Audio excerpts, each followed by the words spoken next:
I'm going to read some poems that I have published in both copies of Birds Fall Silent in the Mechanical Sea and The Careless Embrace of the Bone Shaker. I love the names. I love the way they're picked. They're in my books too. I hope we like them. If not, you can leave the room. I won't be hurt. It's fine because poetry is subjective. You know what I mean? This is How to Lie About Recovery. Buy locks, but no keys.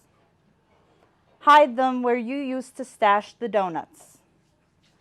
Learn to drink cup after cup of black coffee. Let the caffeine churn your gut into silence.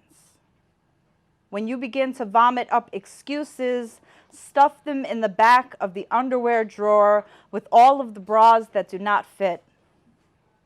Put all the knives in a vase or a decorated coffee can. Become a celebration of every wound, every scar, every bite. Relearn sunshine, how to gag, how to use a question without flinching, how to swallow an apology like rotten milk. Swat the flies away from their compliments. You look so much better now, before, when you wear those pants, or in black now. Take the 320 bus across the GWB, gaze longingly at the hospital you gave almost a decade of your life to, play songs on the collarbones you developed only when they couldn't find a vein good enough to feed you liquids through anymore. And when everyone goes to bed, in the thickest night, the only time you feel small enough to not matter, make your move. Cut off your least desirable limb, deliver it to her, gift wrapped. Ask the mirror, come on now, isn't that enough already?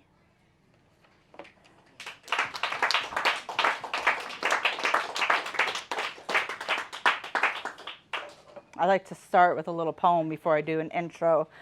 My name's SaraEve. I am a poet, author, advocate for epilepsy, invisible illnesses, mental health, all those important things that don't get talked about.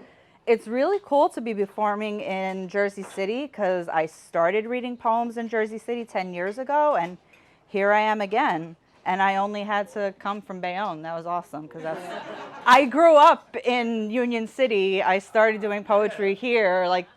Sorry, Hudson County is right into me. And I'm used to going all the way to New York to do this. And now I could just, Jane was like, there's one in Jersey City. Yes, let's do this. But I'll go anywhere for the poems. All right, so that's me. And here's some more words. Hope you like them. Yeah, okay, because words are controversial and I don't care. This is Conversations on Privilege after the Oscars 2016. To say that I have become mouthy is to say that you have not been listening, is to say that you have learned how to unring a bell, is to say you have learned how to manipulate a privilege, is to say you may not have recognized your privilege, is to say this conversation is redundant, is to say I must be so selfish again, always making it about me, is to say that this ceiling is simply made of molecules that can be reconstructed, is to say, of course, you are the wizard and I am just a girl trapped in a snow globe, is to say it is easier to hide what is broken than to warn others of the mess, is to say, yes, of course you were listening. I just didn't like any of your answers.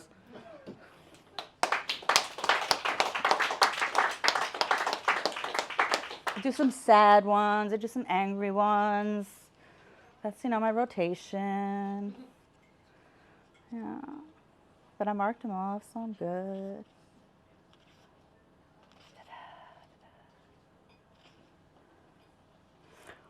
This is in Birds Fall Silent in the Mechanical Sea.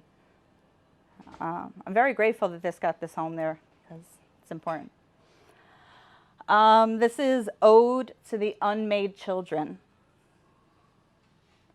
For what is a body if it does not do what it is meant for? Every month, my insides turn violent, and the moon sends the promise of what I am built for out to sea.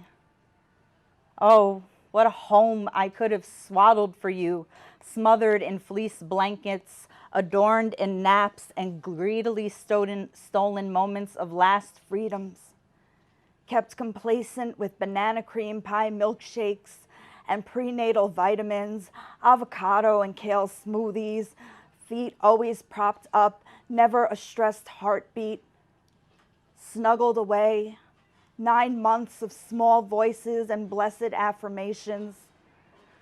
How the women in my family, they multiply. How the madness in my family, it radiates like poison. How I know you would have been a girl with high cheekbone and unflinching jaw. How I would have borne you like a wolf but raised you like a fox in this world. How I keep you safe, a name tucked behind the ear, never to be sacrificed.